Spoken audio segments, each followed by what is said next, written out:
ವಚನಾನಂದ ಶ್ರೀ ಸದ್ಯ ಸಂಕಷ್ಟಕ್ಕೆ ಸಿಲುಕಿದ್ದಾರೆ. ಫೋಕ್ಸೋ ಕೇಸಲ್ಲಿ ಅವರಿಗೆ ಆಂಟಿಸಿಪೇಟರಿ ಬೇಲ್ ಸಿಕ್ಕಿತ್ತು. ಅದನ್ನು ರದ್ದು ಮಾಡಬೇಕು ಅಂತ ಪೊಲೀಸರು ಕೋರ್ಟ್ ಮೊರೆ ಹೋಗಿದ್ದಾರೆ. ವಚನಾನಂದ ಶ್ರೀಗಳಿಗೆ ಮಂಜೂರಾಗಿರುವಂತ ಜಾಮೀನು ರದ್ದು ಮಾಡಿ ಅಂತ ಪೊಲೀಸರಿಗೆ ಮನವಿ ಮಾಡಿದ್ದಾರೆ. ಜಿಲ್ಲಾ ಸೆಷನ್ ನ್ಯಾಯಾಲಯಕ್ಕೆ ಮುಚ್ಚಿದ ಲಕೋಟೆಯಲ್ಲಿ ವರದಿ ಸಲ್ಲಿಸಿದ್ದಾರೆ ಪೊಲೀಸರು. ಮಕ್ಕಳ ಮೇಲೆ ಸ್ವಾಮೀಜಿ ದೌರ್ಜನ್ಯ ಮಾಡಿದ್ದಾರೆ, ಹಲ್ಲೆ ಮಾಡಿದ್ದಾರೆ ಎನ್ನುವಂತ ಮಾಹಿತಿಯೊಂದಿಗೆ ಪೊಲೀಸ್ ತನಿಖಾಧಿಕಾರಿ ಸುರೇಶ್ ಸಗರಿ ಕೋರ್ಟಿಗೆ ವರದಿ ಸಲ್ಲಿಸಿದ್ದಾರೆ.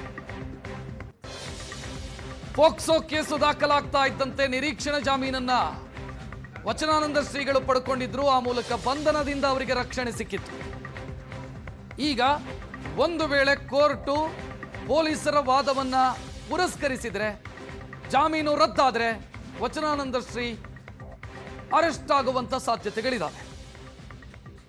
ವಚನಾನಂದ ಶ್ರೀಗಳಿಗೆ ಸದ್ಯ ಟೆನ್ಷನ್ ಶುರುವಾಗಿರೋದು ಈ ಕೇಸಲ್ಲಿ. ಏನ್ ಕೇಸು ಅಂತ ನೋಡಿದ್ರೆ, ಮೇ 7ನೇ ತಾರೀಕು ಗದಗ ಜಿಲ್ಲೆಯ ಲಕ್ಷ್ಮೇಶ್ವರ ಠಾಣೆಯಲ್ಲಿ ಬಾಲಕನ ತಾಯಿ ದೂರು ಕೊಟ್ಟಿದ್ರು. ದೌರ್ಜನ್ಯಕ್ಕೊಳಗಾದಂತ ಬಾಲಕನ ತಾಯಿ ದೂರು ಕೊಟ್ಟಿದ್ರು.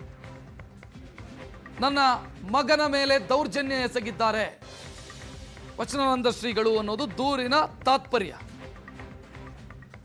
ದೂರು ದಾಖಲಾಗ್ತಾ ಇದ್ದಂತೆ ಅವರು ಆಂಟಿಸಿಪೇಟರಿ ಬೇಲ್ ಪಡ್ಕೊಂಡ್ರು. ಈಗ ಪೊಲೀಸರು ಬೇಲ್ ರದ್ದು ಕೋರಿ ಕೋರ್ಟ್ ಮೊರೆ ಹೋಗಿದ್ದಾರೆ.